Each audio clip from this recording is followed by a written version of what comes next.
Hello students, कैसे हैं आप लोग। चलिए, ये वीडियो मॉडर्न फिजिक्स के दूसरा लेसन परमाणु संरचना का, ठीक है। ये वन शॉट वीडियो है। इसमें 5 बात हम लोग सीखेंगे। कौन कौन 5 बातें? सबसे पहला कि अल्फा कण प्रकीर्णन का प्रयोग, ठीक है। परमाणु का रदरफोर्ड मॉडल, ये जानेंगे कि ये क्या होता है, ठीक है। उसके बाद हम लोग जानेंगे कि हाइड्रोजन परमाणु एवं हाइड्रोजन सदृश आयनों के लिए बोर मॉडल क्या कहता है, ठीक है। 2 चीज जानेंगे। तीसरा इसमें हम लोग जानेंगे कि हाइड्रोजन का रेखीय स्पेक्ट्रम एवं उसकी व्याख्या कैसे करेंगे। चौथा जानेंगे आयनन तथा उत्तेजन विभव क्या होता है। और 5वां जानेंगे बोर मॉडल की कमियां। जैसा कि एग्जाम में यहाँ से क्वेश्चन आया है, बोर मॉडल की कमियां। और इसमें बहुत इंपॉर्टेंट बातें हैं जो हम लोगों को सीखनी है, ठीक है। चलिए नेक्स्ट पे चलते हैं।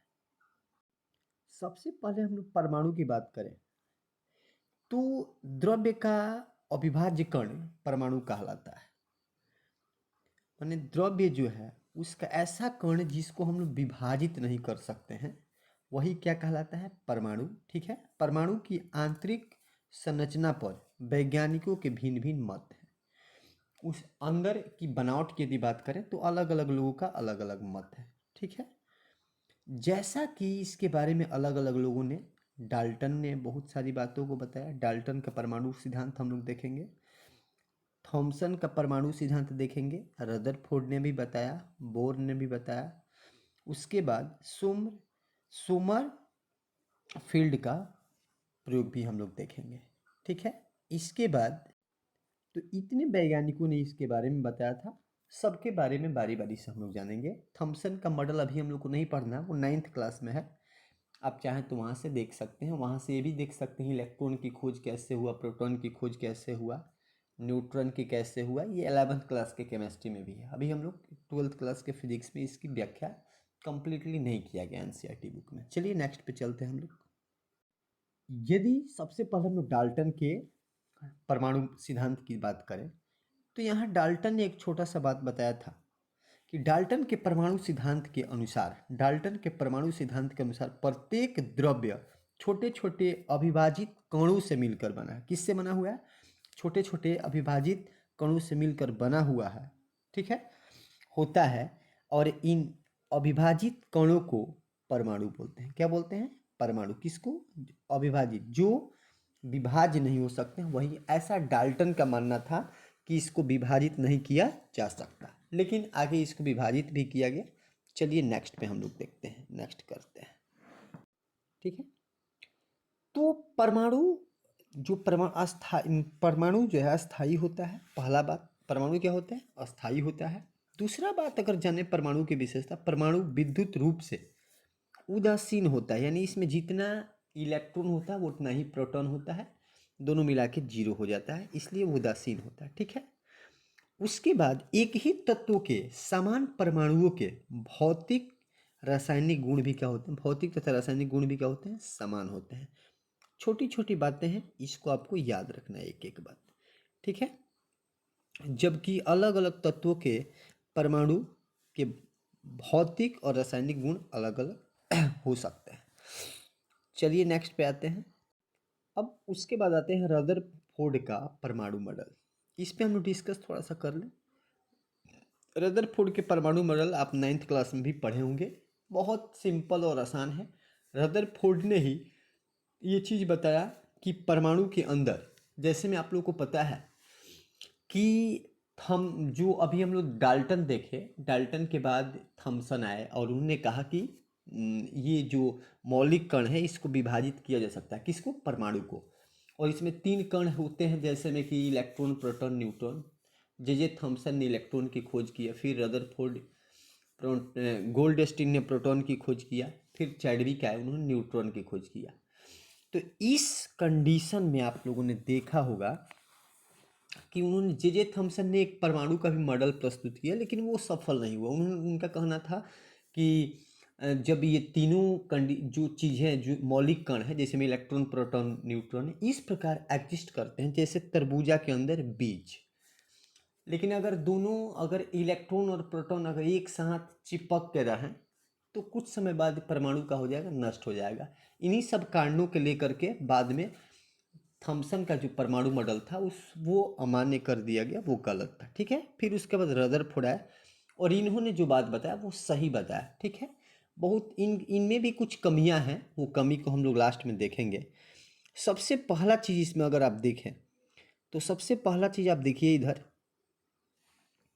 कि रदरफोर्ड ने परमाणु मॉडल देने के लिए एक प्रयोग किया। रदरफोर्ड ने एक पतली स्वर्ण पन्नी लेकर उस पर अल्फा कणों का प्रहार कराया। किसका?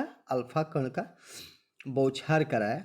ठीक है, तो उसने देखा कि अधिकांश अल्फा कण बिना विक्षेपित हुए सीधे निकल गए। अधिकांश क्या हुए? बिना विक्षेपित हुए। उन्होंने क्या किया? अधिकांश अल्फा जो कण थे वो बिना विक्षेपित हुए क्या हो गए? सीधे निकल गए। अर्थात स्पष्ट हुआ कि परमाणु का अधिकांश भाग खोखला होता है। ये चीज सेकंड बात पर अगर ध्यान दिया जाए तो यहाँ नेक्स्ट कंडीशन पर आप ध्यान दीजिए। उसके बाद देखिएगा तो कुछ अल्फा कण न्यून कोणों पर तथा कुछ अल्फा कण अधिक कोणों पर विक्षेपित हुए। लगभग अगर आप देखें 20,000 में से 1 या 2 अल्फा कण 180 डिग्री कोण पर विक्षेपित होता हुआ पुनः उसी पथ पर वापस हो गया, यानी रिटर्न हो गया। कितना? 1 से 2 कितना में? ये चीज़ आप देख सकते हैं यहाँ से 20,000 में। तो आप इसकी परसेंटेज निकाल सकते हैं, नगण्य न के बराबर विक्षेपित होता हुआ पुनः उसी पथ पर लौट गया। ठीक है, चलिए नेक्स्ट पे आते हैं। से छोटी सी एक प्रकीर्णन कोण क्या होता है? तो अल्फा कण जिन कोणों पर विक्षेपित होते हैं उसे प्रकीर्णन कोण तथा इस घटना को प्रकीर्णन कहा जाता है। याद रखिएगा यहाँ से खूब बढ़िया से कि प्रकीर्णन कोण क्या होता है। तो अल्फा कण जिन कोणों पर विक्षेपित होते हैं उसे प्रकीर्णन कोण तथा इस घटना को प्रकीर्णन कहा जाता है। ठीक है, इसके बाद की यदि हम बात करें तो रदरफोर्ड ने इससे यह निष्कर्ष निकाला कि परमाणु का समस्त धन आवेश, रदरफोर्ड ने यहाँ पे देख सकते हैं, रदरफोर्ड ने यह निष्कर्ष निकाला कि परमाणु का जो समस्त धन आवेश की बात करें तो उसके केंद्र पर, कहाँ पे? उसके केंद्र पर छोटे से भाग में क्या रहता है? संग्रहित रहता है या होना चाहिए। ठीक है, उन्होंने ऐसा अनुमान लगाया। इस छोटे से भाग को रदरफोर्ड ने किस चीज़ का नाम दिया? नाभिक का नाम दिया। ठीक है, साथ ही रदरफोर्ड ने यह भी सिद्ध किया कि अधिक कोण पर प्रकीर्णन केवल तभी संभव है जबकि प्रकीर्णन करने वाले परमाणुओं में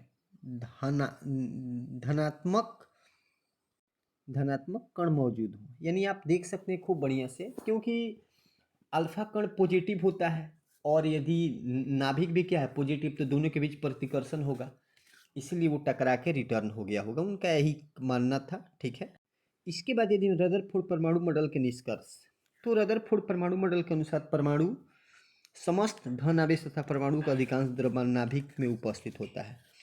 तो धन आवेश की अगर बात करें हम, एक चीज याद रखें, कौन सा? समस्त धन आवेश एक चीज, और अधिकांश द्रव्यमान कहाँ पे होता है उपस्थित? नाभिक में उपस्थित होता है। ये बात आपको याद रखना है।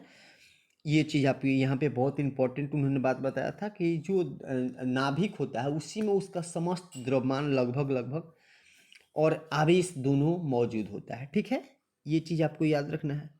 सेकंड बात पर ध्यान देना है आपको। यहाँ पे नेक्स्ट पे यदि हम बात करें तो इलेक्ट्रॉन के चारों ओर वृत्ताकार कक्षा में चक्कर, इलेक्ट्रॉन जो है वो किस रूप में चक्कर लगाते हैं? इलेक्ट्रॉन जो है वो किस रूप में? तो याद रखना है कि नाभिक के चारों ओर वृत्ताकार कक्षा में चक्कर लगाते हैं। तीसरी बात पर अगर हम ध्यान दें तो नाभिक में उपस्थित प्रोटॉन तथा वृत्ताकार कक्षा में उपस्थित इलेक्ट्रॉन समान संख्या में होते हैं। इसी कारण परमाणु रूप से, विद्युत रूप से क्या होता है? उदासीन होता है। ठीक है, आगे परमाणु में पूर्णतः अस्थायी होता है। चलिए, ये छोटी छोटी बातें आपको लिख लेना है, खूब बढ़िया से याद करना है, एकदम सिंपल है, 9th क्लास से ही उठाया गया है ये बात, ठीक है। चलिए आगे हम लोग बात करते हैं। नेक्स्ट एक्सपेरिमेंट से उनको कुछ बातें हम लोग को मिली, जैसे में कि उन्होंने कहा, एक बात बताया कि जो नाभिक की त्रिज्या होती है वो 10 के पावर, यहाँ से हम थोड़ा आपको इंडिकेट कर देते हैं, नाभिक की त्रिज्या कितनी होती है, तो यहाँ से 10 के पावर -15 मीटर की कोटि की होती है, ठीक है। और यदि हम लोग परमाणु की बात करें तो 10 के पावर -10 मीटर, ठीक है, कि कोटि की होती है। आगे वृत्ताकार कक्षा में, यहाँ से आप देख सकते हैं, वृत्ताकार कक्षाओं में चक्कर लगा रहे इलेक्ट्रॉन पर नाभिक एक आकर्षण बल लगाता है। नाभिक कौन बल लगाता है? आकर्षण बल, क्योंकि इलेक्ट्रॉन निगेटिव है और नाभिक प्रोटॉन पॉजिटिव है, तो दोनों विजातीय हैं। और इसके पहले हम लोग पढ़े हैं कि विजातीय आवेश एक दूसरे को क्या करते हैं? आकर्षित करते हैं। आगे की अगर हम बात करें तो वृत्ताकार कक्षाओं में चक्कर लगाता हुआ इलेक्ट्रॉन लगातार सतत रूप से विद्युत चुंबकीय तरंगों के रूप में ऊर्जा का उत्सर्जन करता है, ठीक है। जो इलेक्ट्रॉन चक्कर लगाता है वो ऊर्जा का क्या करता है? उत्सर्जन करता है विद्युत चुंबकीय तरंगों के रूप में। किस रूप में? विद्युत चुंबकीय तरंगों के रूप में, ठीक है। तो ये बात आपको याद रखना है। आगे हम लोग बात करें तो यहाँ रदरफोर्ड की नाभिकीय परमाणुीय मॉडल की कमियां, इन कुछ कमी भी उन्होंने बताया। कमी क्या क्या, तो आप ध्यान से देख सकते हैं यहाँ पे। बात नंबर अगर 1 की हम बात करें तो परमाणु के अस्थायित्व के संबंध में रदरफोर्ड परमाणु मॉडल के अनुसार यदि इलेक्ट्रॉन वृत्ताकार कक्षा में, इलेक्ट्रॉन किस कक्षा में? इलेक्ट्रॉन जो हैं यदि वृत्ताकार कक्षा में चक्कर लगाते हुए लगातार सतत रूप से क्या होते हैं? ऊर्जा का उत्सर्जन करें, तो मैक्सवेल के विद्युत गति सिद्धांत के अनुसार इलेक्ट्रॉन की ऊर्जा में निरंतर कमी होनी चाहिए तथा उसका वृत्तीय पथ कम होते हुए अनंत में ई को नाभिक में गिर जाना चाहिए, परंतु ऐसा संभव नहीं है, ऐसा नहीं होता है, ठीक है। ये बात आपको याद। नेक्स्ट बात पर अगर ध्यान दें तो रेखीय स्पेक्ट्रम की व्याख्या के संबंध में रदरफोर्ड मॉडल के अनुसार इलेक्ट्रॉन वृत्ताकार कक्षा में चक्कर लगाते हैं। किस कक्षा में? रदरफोर्ड के मॉडल के अनुसार इलेक्ट्रॉन जो हैं वृत्ताकार कक्षा में चक्कर लगाते हुए लगातार सतत रूप से ऊर्जा का उत्सर्जन करता है। क्या करता है? तो जिससे प्राप्त स्पेक्ट्रम सतत होना चाहिए, ठीक है। जबकि परमाणु का प्रयोगों से रेखीय स्पेक्ट्रम प्राप्त होता है, अतः रेखीय स्पेक्ट्रम का उत्सर्जन रदरफोर्ड मॉडल से नहीं समझाया जा सकता। जो ये चीज़ नील्स बोर के अकॉर्डिंग हुआ, ये परमाणु का स्पेक्ट्रम इसके अकॉर्डिंग नहीं समझाया जा सकता। तो 2 हो गया। तीसरी बात पर ध्यान दें तो इसके अतिरिक्त यह मॉडल स्पेक्ट्रमी रेखाओं की तीव्रता, चुंबकीय एवं विद्युत क्षेत्र में रेखाओं के विपाटित होने वाली घटनाओं की व्याख्या नहीं कर सका, ठीक है। तो ये 2-4 कारण थे इसके असफल के। अगर अल्फा कण के हम इंट्रोडक्शन की बात करें तो ये चीज़ आपको आगे भी मिलेगा, 3 एक नाभिक में मिलेगा। रेडियो एक्टिव पदार्थ जब हम लोग पढ़ेंगे कि 3 भागों में अल्फा, बीटा और गामा बांटा गया, इसे नॉर्मली यहाँ से इसका इंट्रोडक्शन आप खूब बढ़िया से देख सकते हैं। अल्फा कण द्विआयनित हीलियम परमाणु है जिसका द्रव्यमान हाइड्रोजन परमाणु के द्रव्यमान का लगभग 4 गुना है। यहाँ आप देख सकते हैं, पूछा जा सकता है कि हाइड्रोजन परमाणु के द्रव्यमान का कितना गुना है अल्फा का, ठीक है। तो लगभग 4 गुना है। कितना गुना? 4 गुना। इलेक्ट्रॉन के द्रव्यमान का लगभग 7000 गुना है, ठीक है। ये चीज़ याद रखना है। और इसका मतलब क्या हुआ? तो +2e, यही इस पर आवेश होता है। इसके बाद यदि हम बात करें तो अल्फा कण रेडियो एक्टिव नाभिक यथा पोलोनियम, थोरियम, यूरेनियम इत्यादि से स्वतः उत्सर्जित होता है या होते हैं, आप लिख सकते हैं। इन से इसकी उत्पत्ति होती है। किसकी? अल्फा कण की। तो अल्फा कण आगे भी हम लोग डिस्कस करेंगे कैसे हो रहा है। आगे आप देख सकते हैं हाइड्रोजन परमाणु एवं हाइड्रोजन सदृश आयनों के लिए बोर मॉडल। उन्होंने क्या किया? बोर की प्रथम परिकल्पना बोर की अगर प्रथम परिकल्पना की बात करें तो बोर की प्रथम परिकल्पना के अनुसार परमाणु का समस्त धन आवेश उसके नाभिक में उपस्थित होता है। जैसा कि रदरफोर्ड ने बताया यही बात कि समस्त धन आवेश कहाँ होता है, नाभिक में होता है। यहाँ पे आप देख सकते हैं समस्त धन आवेश कहाँ होता है, नाभिक में उपस्थित होता है। उसके बाद तथा परमाणु में इलेक्ट्रॉन नाभिक के चारों ओर निश्चित अस्थायी वृत्ताकार कोषों में घूमते हैं। किसमें? निश्चित अस्थायी वृत्ताकार कोषों में घूमते हैं। आगे यदि हम बात करें तो नाभिक में उपस्थित धन आवेश इलेक्ट्रॉन पर नाभिकीय आकर्षण बल लगाता है। कौन आकर्षण बल? नाभिकीय आकर्षण बल। कौन लगाता है? नाभिक लगाता है। किसके ऊपर? इलेक्ट्रॉन के ऊपर। छोटी छोटी बातें इसको याद रखना है। इलेक्ट्रॉन को अभिकेंद्रित बल प्रदान करता है।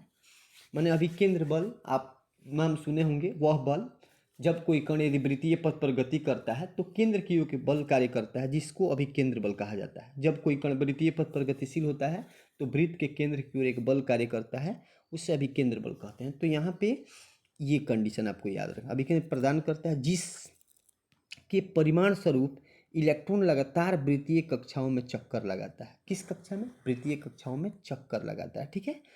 आगे की यदि हम बात करें तो इलेक्ट्रॉन का द्रव्यमान एम त्रिज्या आर हो तो कोष की त्रिज्या आर हो तो वृत्ताकार कक्षा में घूमने के लिए आवश्यक अभिकेंद्र बल, अभिकेंद्र बल का सूत्र आपको शायद याद होगा, अगर याद नहीं तो जान लीजिए mv²। अभिकेंद्र बल को एफसी से रिप्रेजेंट करते हैं और mv²/r होता है। अभिकेंद्र बल का ये सूत्र है। आगे कूलम के नियम आप सब लोगों को पता होगा। कूलम के नियम क्या बताता है?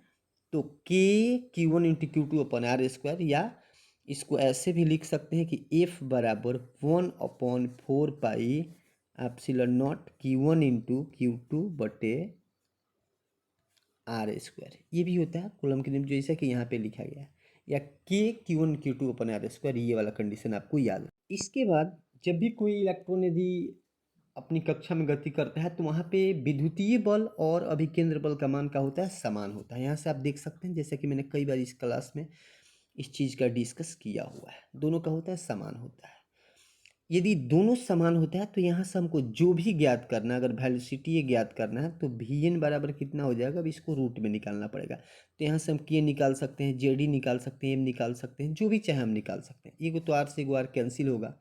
चलिए आगे हम लोग बढ़ के देखते हैं क्या हो। यहाँ से जो निकालने के लिए पूछेगा उसके लिए हम लोग यहीं से निकाल लेंगे। माने आपका मुख्य फार्मूला यही है, यहीं से हम लोग वेलोसिटी ज्ञात करते हैं। ठीक है। इलेक्ट्रॉन की किस वेग से वो घूमता है या रेडियस ज्ञात करते हैं। ठीक है।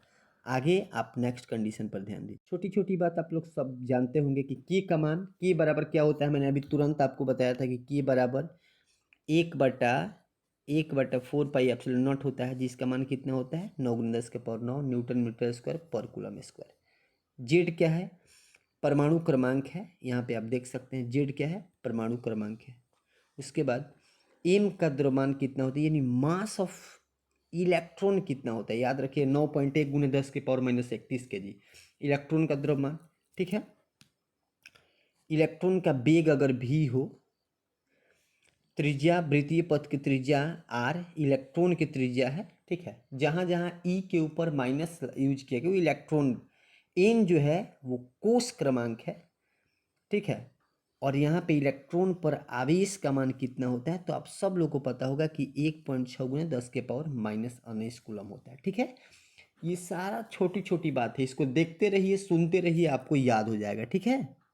आगे अगर अस्थायी कक्षा की हम बात करें तो किसी परमाणु में इलेक्ट्रॉन जो होता है नाभिक के चारों ओर जिन कक्षा में चक्कर लगाता है उसी कक्षा को हम लोग क्या बोलते हैं? उसी को हम लोग अस्थायी कक्षा बोलते हैं। क्या बोलते हैं उसको? अस्थायी कक्षा बोलते हैं। याद रखिएगा। आगे बोर की द्वितीय परिकल्पना पर हम लोग को ध्यान देना है। बोर की द्वितीय परिकल्पना के अनुसार इलेक्ट्रॉन उन्हीं कक्षाओं में चक्कर लगाता है जहां पर उसका कोणीय संवेग इतना होता है। याद रखिएगा, 9th क्लास में भी दिया हुआ है। इतना ही कोणीय संवेग होगा तो वो चक्कर लगाएगा। ठीक है। h/2 पाई ये दोनों बराबर होता है। ठीक है। अब कोणीय संवेग को L से रिप्रेजेंट किया जाता है। ठीक है। ये चीज़ आपको याद रखना है। अब यहाँ से आप कोणीय संवेग आसानी से ज्ञात कर सकते हैं, वेग भी कर सकते हैं। mv r बराबर NH/2 पाई। ठीक है, ये छोटी छोटी बातें हैं, आपको याद रखना है। जहाँ एल को एंगुलर मोमेंटम बोलेंगे, एन क्या है, प्राकृतिक संख्या है, 1 2 3, माने यहाँ पे 1 से शुरू होगा, ये पूर्ण संख्या नहीं है, प्राकृतिक संख्या है। ठीक है, आगे बढ़ते हैं। ये बात आपको याद होगा, एम्बियर क्या है, एल है। ये एन को मुख्य क्वांटम संख्या कहते हैं। क्वांटम माने पूर्ण होगा, 1 2 3 4। ठीक है, तथा प्रतिबंध को क्वांटम प्रतिबंध कहते हैं। यह प्रतिबंध ई की गति को निश्चित संभव कक्षाओं में सीमित करता है। ठीक है, ये छोटी छोटी बातें हैं, आप देख लीजिएगा। ठीक है, अगर तृतीय परिकल्पना की बात करें तो बोर की तृतीय परिकल्पना के अनुसार इलेक्ट्रॉन निश्चित अस्थायी कक्षाओं में चक्कर लगाता है।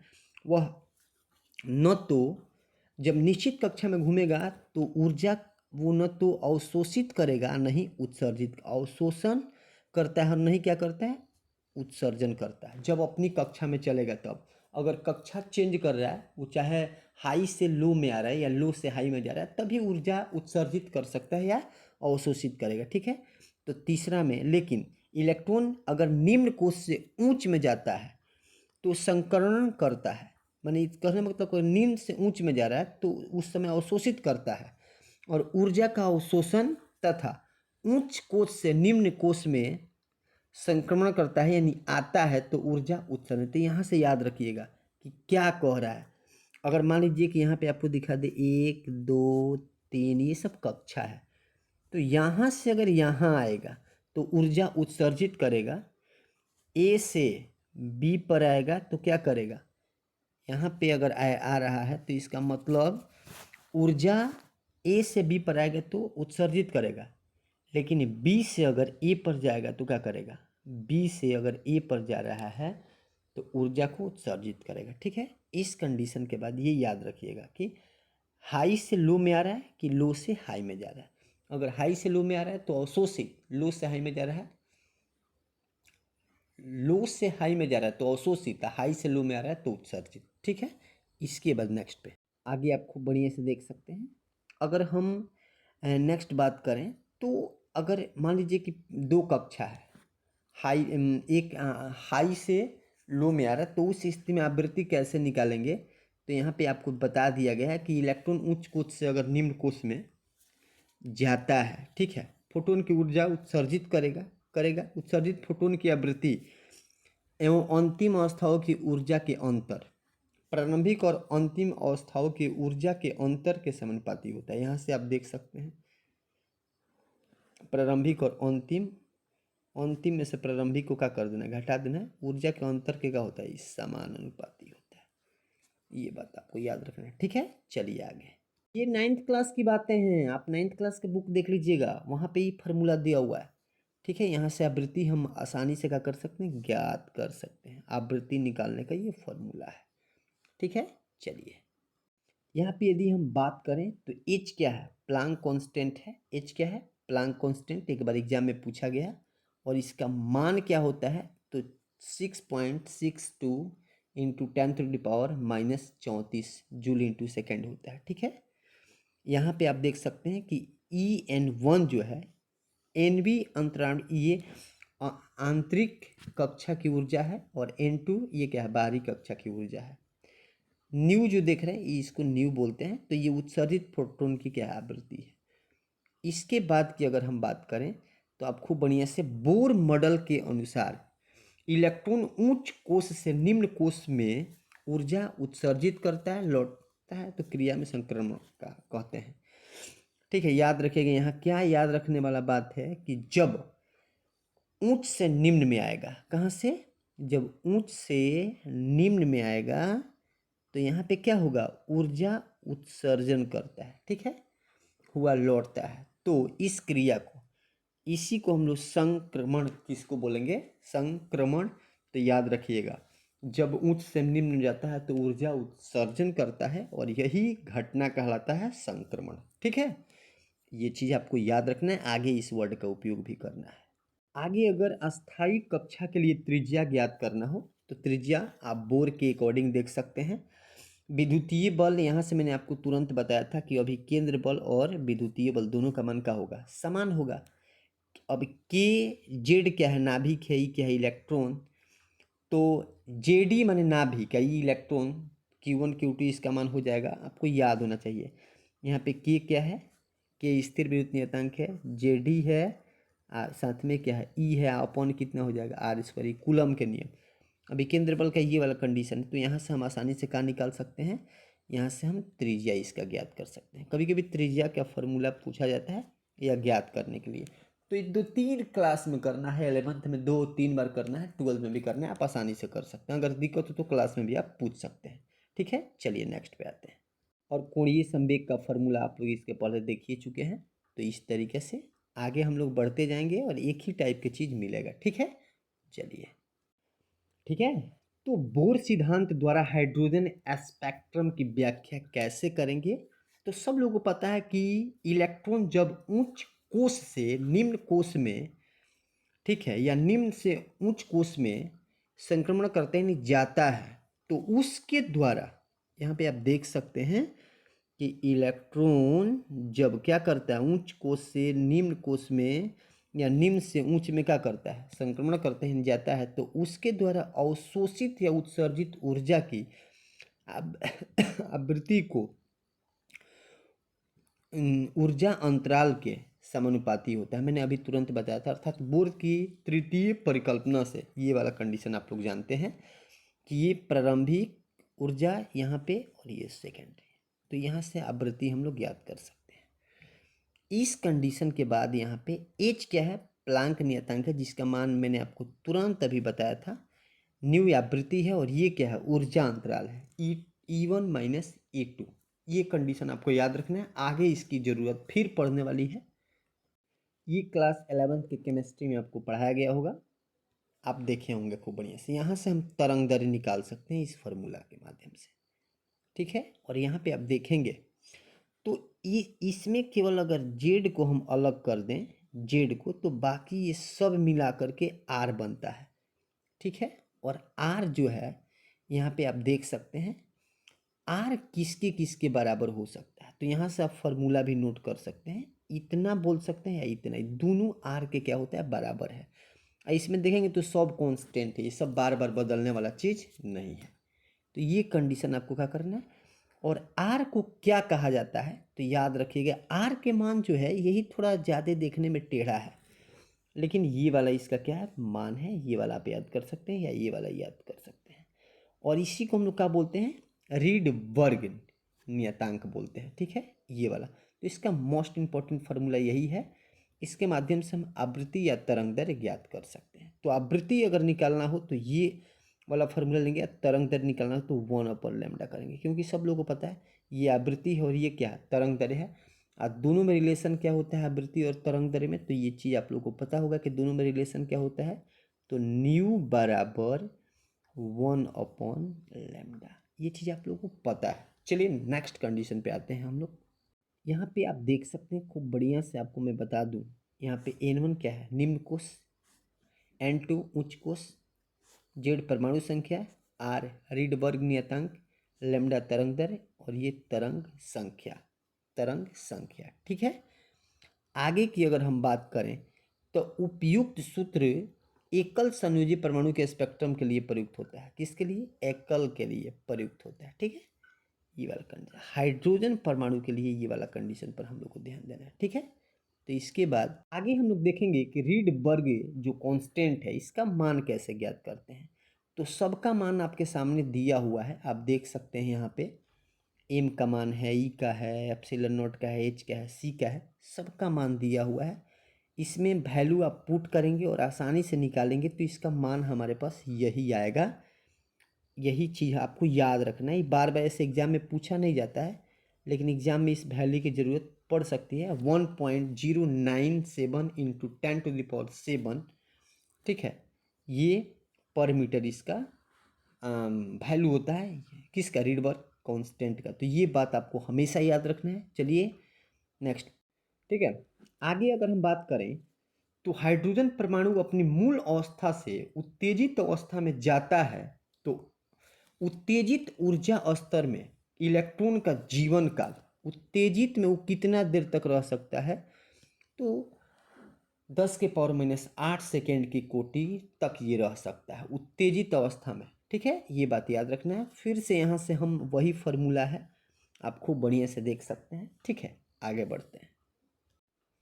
आगे यदि बात करें तो लाइमन जो है, लाइमन की बात अगर हम करें तो लाइमन शुरू होगा 1 से, या 2 शुरू होगा 2 3 4 5 से। ठीक है, ऐसे बढ़ेगा। अगर बामर की बात करें, बामर की बात करें तो 1 2 से शुरू होगा, 2 3 से। अगर पाश्चन की बात करें तो ये ब्रैकेट फुल। ठीक है, ये कंडीशन आपको याद रखना है। चलिए आगे हम लोग नेक्स्ट की बात। यहाँ पे नेक्स्ट कंडीशन की यदि हम बात करें तो आप खूब बढ़िया से देख सकते हैं कि यहाँ पर आप देखें लाइमर की अगर हम बात करें तो लाइमर की जो कंडीशन है 1 से शुरू होगा। ठीक है, वो यहाँ ये शुरू कहाँ से होगा अगर देख रहे हैं तो जहाँ से भी शुरू हो ये सब 2 से भी कहाँ आएगा 1 पर, 3 से भी 1 पर, मैंने सबसे यहाँ से भी आएगा, यहाँ सबसे आएगा 6। ठीक है, लेकिन अगर हम बामर की बात करें तो ये 2 तक ही आएगा, 1 तक ये नहीं आएगा, ये 2 तक आएगा। उसके बाद बात करें पाश्चन से शुरू कहीं से हो, अगर 6 से हो, 5 से हो, 4 से हो, लेकिन कहाँ तक आएगा ये 3 तक ही आएगा। इसके बाद ये वाला 4 तक, ये वाला 5 तक। इस तरीके से पहचानते हैं कि कौन कहाँ तक आता है। ठीक है, चलिए ठीक है। तो अब सबसे पहले हम किसकी बात करेंगे तो हम लाइमर की बात करेंगे, लाइमर की बात करेंगे। ठीक है, तो यहाँ ये आपको पहचानने का सबसे आसान तरीका है। यहाँ पे जो मूल यहाँ पे कह रहे इलेक्ट्रॉन उच्च कोश क्या होगा 2 3 4 होगा, और प्रथम का मूल अवस्था क्या होगा यहाँ पे 1। ये नंबर 1 से शुरू होगा, N2 2 से शुरू होगा। तो ये क्या है लाइमर है। ठीक है, लाइमर इसको बोलेंगे। तो स्पेक्ट्रम में प्राप्त रेखाओं को समूह लाइमर कहलाता है। कब? जब N1 बराबर 1, N2 शुरू होकर 2 3 4 5 इस तरीके से। ठीक है, आगे बढ़ते हैं हम लोग। लाइमर की कंडीशन आप यहाँ से भी खूब बढ़िया से देख सकते हैं। N1 यहाँ से शुरू होगा 1, ये 2 3 4 हो सकता है। ठीक है, ये वाला कंडीशन। बाकी लेमडा के बारे में आप लोग जानते हैं और आर के भी बारे में जानते हैं। अब क्या है, लाइमर में उच्चतम तथा न्यूनतम तरंगदैर्घ्य आपसे पूछा जा सकता है। तो इसके लिए आपको क्या करना पड़ेगा, फार्मूला आपके सामने रखा हुआ है। ठीक है, ठीक है, तो ये चीज़ आपको याद रखना है कि जो इलेक्ट्रॉन उच्च कोश से निम्न कोश में अगर जाता है तो उसके द्वारा ऊर्जा क्या होता है, उत्सर्जित तरंगदैर्घ्य। यानी कहने का मतलब उच्च से निम्न में जा रहा है तो ऊर्जा को उत्सर्जित करेगा। फार्मूला आपके सामने है। तो यहाँ पे अधिकतम तरंगदैर्घ्य की यदि बात करें हम तो फार्मूला आपके सामने आपको दिख रहा है। यहाँ पे खूब बढ़िया से आप ये फार्मूला तो कई बार मैंने यूज किया है। आगे आपको क्या करना है कि बस N1 तो 1 है ही, N2 माने 2 से शुरू करना है। कहाँ से शुरू करना है 2 से। ठीक है, 2 से शुरू करना है। ठीक है, इस स्थिति में हमारा मैक्सिमम जो आप मतलब जो तरंग दैर्घ्य है वो कितना आएगा। लाइमर श्रेणी के लिए अधिकतम तरंग दैर्घ्य का मान ऑब्जेक्टिव में कभी कभी पूछा जा सकता है कि अधिकतम कितना होगा, तो ये होगा 1216 एंगस्ट्रॉम। ए के ऊपर 0 है, एंगस्ट्रॉम इसको पढ़ते हैं। ठीक है, अधिकतम इतना होता है। ठीक है, यदि न्यूनतम ज्ञात करना हो तो N2 को इनफाइनाइट लेंगे। ठीक है, अधिकतम में 2 लेंगे, अगर न्यूनतम के लिए इनफाइनाइट लेंगे। और जब इस कंडीशन को आप हल करेंगे, इसको जब खूब बढ़िया से जब हल करेंगे तो हमारे पास क्या आएगा, तो आप खूब बढ़िया से देख सकते हैं। हमारे पास जो न्यूनतम स्पेक्ट्रम आएगा वो होगा 912 एंगस्ट्रॉम। ठीक है, स्पेक्ट्रम। इसके बाद जो स्पेक्ट्रम का क्षेत्र ही कहाँ आएगा, तो स्पेक्ट्रम के पराबैंगनी भाग में आएगा। कहाँ आएगा, पराबैंगनी भाग में। यहाँ से पूछा जा सकता है कि न्यूनतम जो किस भाग में आएगा, लाइमर का जो न्यूनतम तो पराबैंगनी भाग में आएगा। ठीक है, आगे बढ़ते हैं। अगर हम बामर की बात करें, यहाँ पे आपको बढ़िया से देख सकते हैं। तो यहाँ पे N1 शुरू होगा 2 से। कहाँ से शुरू होगा, ये शुरू होगा N1 2 से शुरू होगा। N2 जो शुरू होगा वो 3 से शुरू होगा, 3 4 5। तो इसको क्या बोलेंगे हम लोग, इसको बामर बोलेंगे। जब N1 कहाँ से शुरू हो, 2 से, N2 3 से, तो इसको हम लोग बामर बोलेंगे, ठीक है। इस कंडीशन पर बामर श्रेणी के लिए अधिकतम तरंग दर, अब याद रखिएगा, यहाँ से डायरेक्ट याद कर लेना है, अधिकतम कितना होता है 6563 एंगस्ट्रॉम और न्यूनतम कितना होता है 3646 एंगस्ट्रॉम, ठीक है। यहाँ पे N2 की यहाँ से शुरू होगा, 3 से शुरू होगा, और यहाँ पे इनफाइनाइट से शुरू होगा, ठीक है। ये स्पेक्ट्रम का क्षेत्र क्या होगा, तो स्पेक्ट्रम दृश्य भाग में आएगा। किस में आएगा, स्पेक्ट्रम दृश्य भाग में आएगा। ये चीज पूछा जा सकता है कि कब दृश्य में भाग में आएगा, तो जब बामर के लिए, ठीक है। आगे बढ़े, बामर किस भाग में आता है, यहाँ न्यूनतम तरंग दैर्ध्य किस में आता है, तो आपको यह दृश्य भाग में आता है। अगर हम पाश्चन की बात करें तो पाश्चन में आपको याद रखना है, पाश्चन का बड़ी सिंपल कंडीशन यहाँ N1 3 N2 4 से शुरू होगा, ठीक है। और इसका जब नेक्स्ट कंडीशन देखें तो यहाँ पे अधिकतम तरंग दैर्ध्य कितना होगा 28,751 एंगस्ट्रॉम, न्यूनतम हो जाएगा 8220 एंगस्ट्रॉम, और किस में पड़ेगा, औरक्त भाग में आएगा, ठीक है। औरक्त में पाश्चन आता है, पाश्चन किस में आता है, तो औरक्त में आता है। ये बात आपको याद रखना है, ठीक है। आगे हम लोग ब्रैकेट की बात करते हैं, तो इसमें क्या होगा, इसमें कि ये N1 कहाँ से शुरू होगा, 4 से, N2 कहाँ से, 5 से। तो अगर N1 4 से शुरू हो N2 5 से शुरू हो, तो इसको बोलते हैं हम लोग ब्रैकेट, ठीक है। और यहाँ पे आप देख सकते हैं मैक्सिमम हमारे पास, ये ब्रैकेट श्रेणी के लिए मैक्सिमम तरंग दैर्ध्य और मिनिमम ये वाला होगा। और ये किस स्पेक्ट्रम के, तो ये औरक्त भाग में आएगा, किस में आएगा, औरक्त में आएगा। आगे हम लोग फुंड की बात करते हैं, तो यहाँ देख सकते हैं N1 5 से शुरू होगा। अगर N1 5 से शुरू हो रहा है, N2 6 से, तो क्विज कौन सा है, फुंड है। मैक्सिमम कितना, इतना होता है, और मिनिमम आपके सामने है। किस में ये आता है, स्पेक्ट्रम के औरक्त भाग में आता है। किस भाग में आता है, औरक्त में आता है। यहाँ सिंपल में देख सकते हैं, अगर 0 से 200 के बीच आ रहा है तो ये लाइमर है, 400 से 600 में बामर है। अगर इसके बाद बढ़ते हैं हम लोग पाश्चन तक, तो यहाँ तक आप देख सकते हैं 800 से 1200 प्लस तक, यहाँ तक, ठीक है। ये पाश्चन है। आगे आयन और उत्तेजन विभव क्या है, तो याद रखिएगा, समान स्थिति कोई इलेक्ट्रॉन परमाणु के न्यूनतम ऊर्जा स्तर में रहते हैं।